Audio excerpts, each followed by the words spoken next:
Hey, Justin Popovich here from IgniteYourEssence.com. On the other side of the screen, left or right, I don't know which, we have Ronnie Nijmeh. Hey, Ronnie. Hey, Sound test.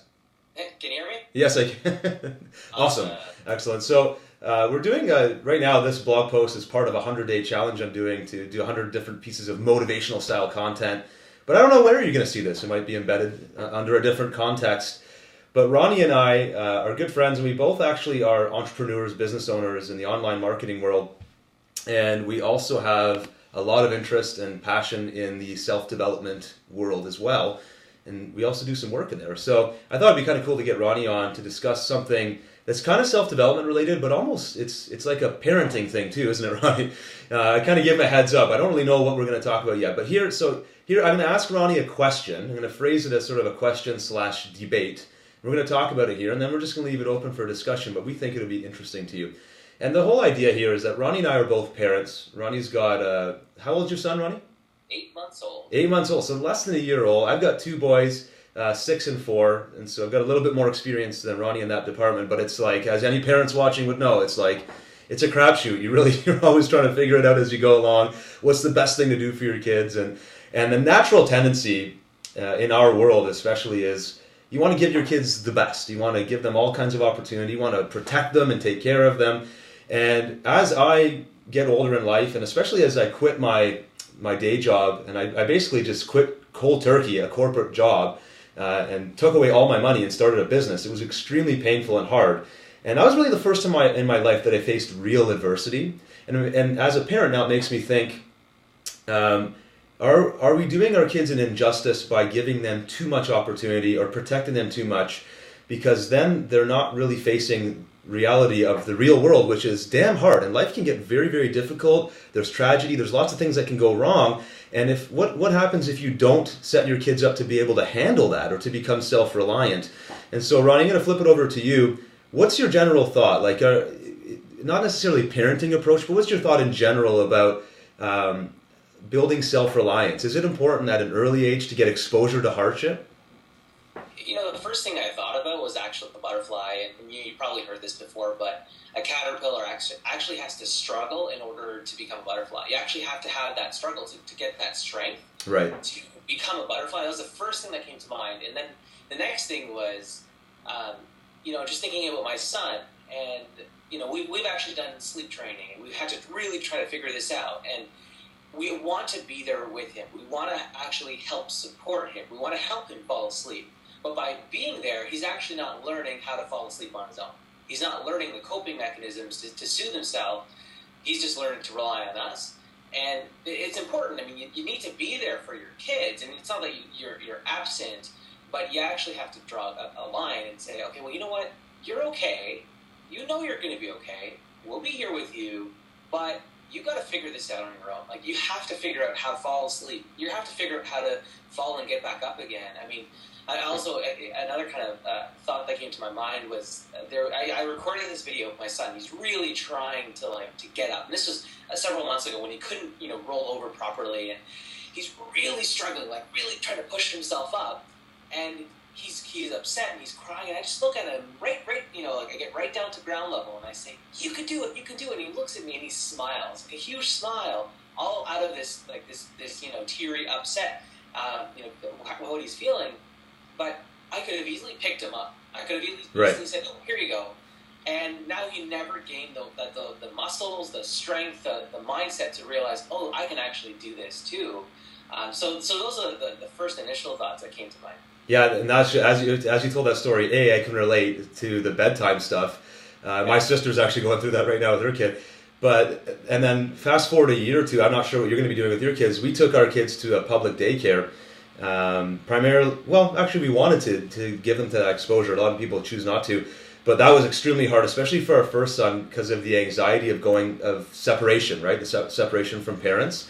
And it was one of those times where I didn't necessarily have to, because I work from home. I could keep him at home and work. Like, he wasn't that difficult to watch.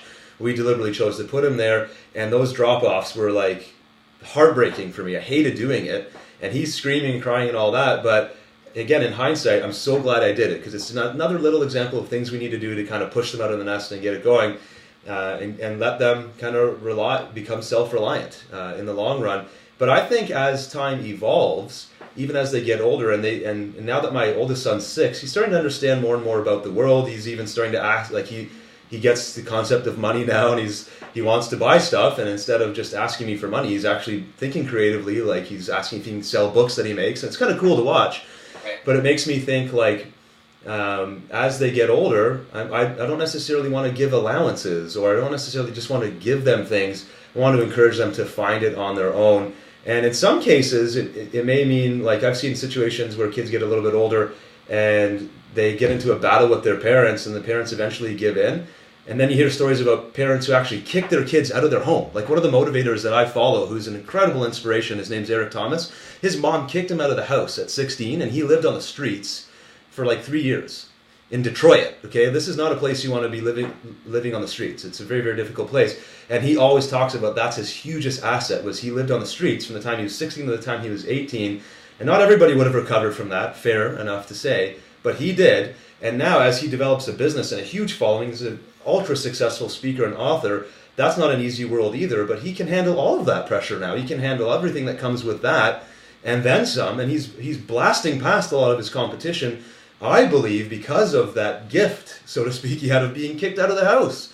And like most parents aren't going to want to kick their kids out. They're just like, my kid's out of control and I don't know what to do. Well, the unpopular choice in this case was to kick him out, but look what happened to him. And again, not everybody's going to turn it around the way he did, but is that a bad decision to kick your kid out in a situation like that?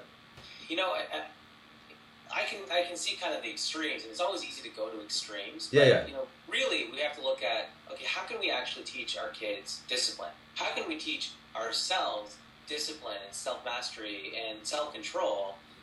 Because if we can teach our children that, I mean, you've probably heard of the marshmallow test, right?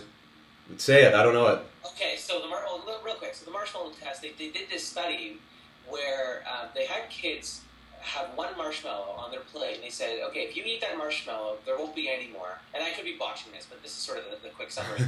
But if you wait 15 minutes, I'll give you 2 marshmallows instead of 1.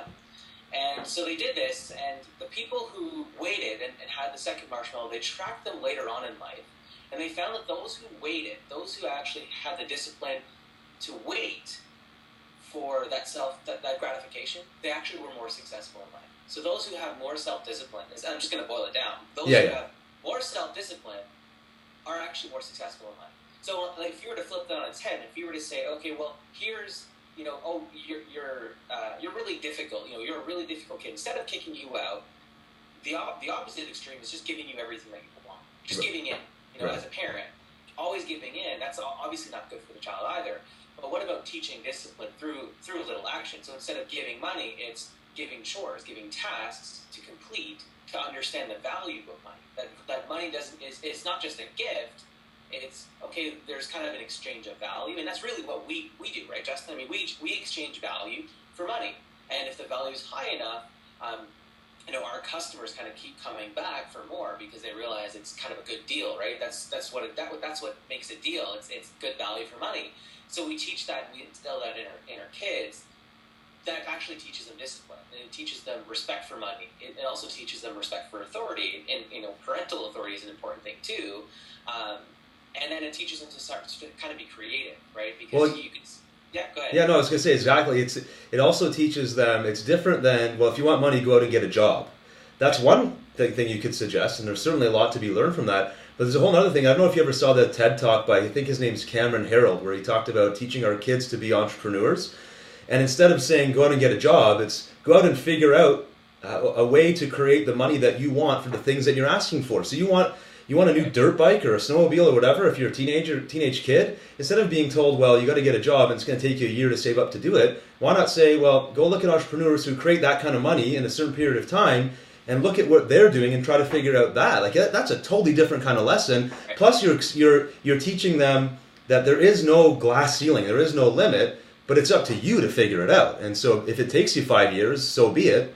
But at least introduce them to the idea that these things, these really big ideas are possible. It's up to you to figure it out. And that's kind of cool, because I know when I grew up, the general message around my friends and all that is if you needed money, go get a job. Which, again, I'm not saying that's wrong. but it would be how cool would it be to hear this other message too, right? Right. Well, exactly. There are other options. Yeah, exactly. We can actually teach our kids that there are other options, that they can be, valuable, that they can actually offer value and help people, and turn that into income, which turns that into what they're actually looking for, as opposed to, being a panhandler and say, hey, give me money, because that's what ends up happening with parents oftentimes. It's like, I want to buy this, can I have $5? As opposed to, I want to buy this. This is what I'm willing to do to get it. Are you willing and can you support me? And as parents, that's actually, and especially entrepreneurial parents, that's actually what we want to hear. We want to be able to see some independence, but we also want to see some creativity, and we want to see that they're actually, offering value and for the greater good. Actually helping people through their service or through their work or their products or whatever they're going to do. Yeah. I think to kind of close this conversation, because this could be awesome. I think we could do a number of these. To kind of wrap it up, I think my takeaway from this is, over time, as my kids get older, my lesson learned is to try to allow my kids to make the mistake, guide them, but allow them to make mistakes, allow themselves to get into trouble or into painful situations, even knowing that they're going down that path. Allow it to happen, being there for support, but allow it to happen so that they can, like you said, even in the learning how to sleep phase, develop the coping mechanisms and also the wherewithal to figure out how to create opportunity out of nothing. Something's going wrong, your life is crumbling down. I'm here to support you, to tell you everything's okay, but beyond that, you got to figure this out.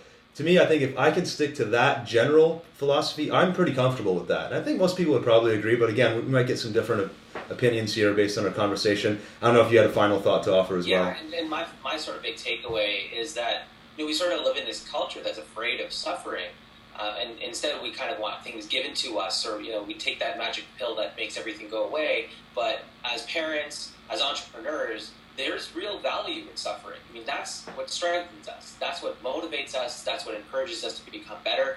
And it also encourages us to have self-discipline, which really, again, is kind of a cycle that continues, that helps us become better people, serving people better, and strengthening our families, and really teaching them the value of hard work, but creativity, and just being sort of intelligent with how we devote our time. So suffering is actually good, and discipline is super important.